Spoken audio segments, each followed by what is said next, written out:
Hi everyone, in front of me I've got a Nokia 105 and let me share with you how to change system language on this device.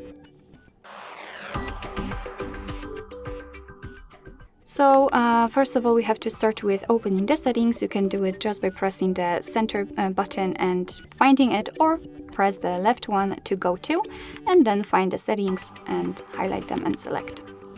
Now we have to scroll down in order to find the phone settings, and let's select, and as you can see here we've got English, so let's select again. And here we've been transferred to the full list of available languages from which we can choose, so simply find yours and tap on it. So let me pick maybe this one and OK. And as you can see, from now on the whole system, the whole menu will be displayed in the chosen language. Let me change it to English again, press OK. And as you can see, it will be immediately applied. Alright, so that will be all. Thank you so much for watching. I hope that this video was helpful, and if it was, please hit the subscribe button and leave the thumbs up.